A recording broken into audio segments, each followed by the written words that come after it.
అందరం ఒకటే ఆలోచిస్తూ ఉన్నాం. రాష్ట్ర అభివృద్ధి ఎలా ముందుకు తీసుకెళ్ళాలి అని. గెలిచిన రోజున ఏం చెప్పాం?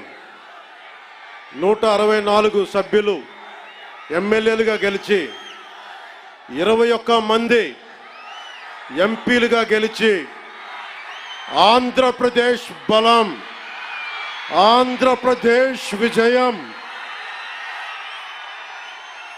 కేంద్ర ప్రభుత్వానికి వెన్నుదన్నుగా నిలబడింది. గెలవగానే నేను చెప్పింది కూడా ఒకటే, ఏ పార్టీ కూడా మనం పగా ప్రతీకార రాజకీయాలు ఉండవు, ద్వేషించం, చాలా మర్యాదగా వినమ్రతతోటి ఉన్నాం. దశాబ్దం పైన నన్ను వ్యక్తిగతంగా తిట్టారు, కించపరిచారు, అవమానం చేశారు. చాలా అవమానాలు పొందాం, పరాభావాలు చెందాం. ఏ రోజు పల్లెత్తు మాటల్లా స్థాయి పెరిగిపోయి ఏ 7 కొండల వాడైతే, ఏ కలియుగ దైవం ఆయనకి కూడా అపచారం జరిగితే మెత్తగా ఎందుకు ఊరుకుంటాం? మాట్లాడకుండా ఎందుకుంటాం? ప్రతి ఎలక్షన్ ప్రతిదీ రాజకీయ కోణంలోనే చూస్తామా? అన్ని రాజకీయాలేనా? అన్ని ఓట్ల కోసమేనా?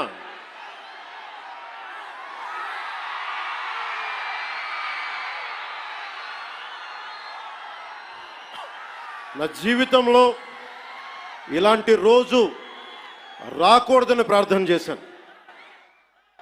మనస్ఫూర్తిగా చెప్తున్నాను. నా తల్లి పాదాల సాక్షిగా, వెంకటేశ్వరుడి పాదాల సాక్షిగా ఏ రోజు కూడా ఇలా మాట్లాడాల్సిన రోజు అవసరం రాదు అనుకున్నా. కానీ వైసీపీ నాయకులు తెప్పించారు ఈ రోజున.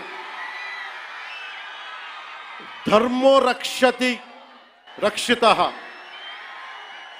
ధర్మాన్ని నువ్వు రక్షిస్తే ధర్మం నిన్ను రక్షిస్తుంది. దీనినే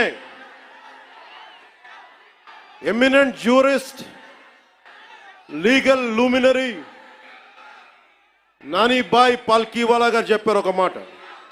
ధర్మో రక్షతి రక్షితః అని ఆయన చెప్పిన మాట. లా ఈజ్ కోడిఫైడ్ ధర్మాన్ని.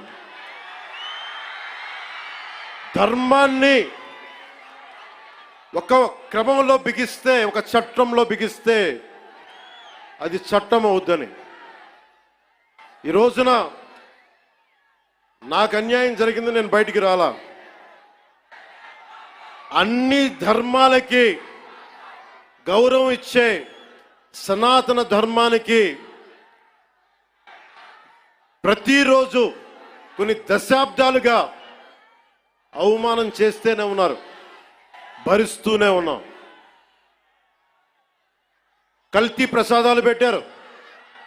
ఇదే తిరుపతిలో గతంలో జరిగిన వారాహి సభలో మీకు తెలియజేశాను, అపచారం జరుగుతోంది, సరిదిద్దుకోండి అని చెప్పాను. విన్లా 11 సీట్లకి భగవంతుడు కుదించిన బుద్ధిరాల.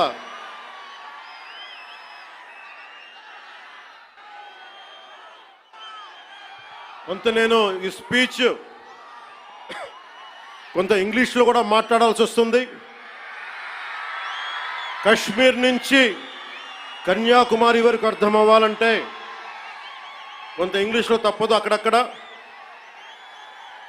కొంచెం సహకరించండి.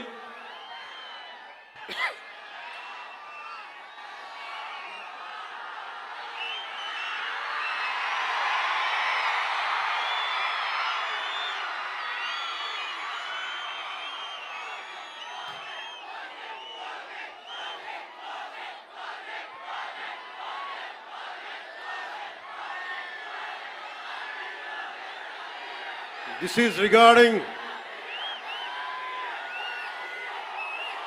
మీరు ఇక్కడున్న యువతకి, ఇది ఎలక్షన్ సమయం కాదు. వినండి, ఇది ఎలక్షన్ సమయం కాదు, సినిమా సమయం అంతకంటే కాదు. ఇది భగవంతుడి సమయం. ఇది ముస్లిమ్స్ని, ఇస్లాం సమాజాన్ని చూసి నేర్చుకోండి.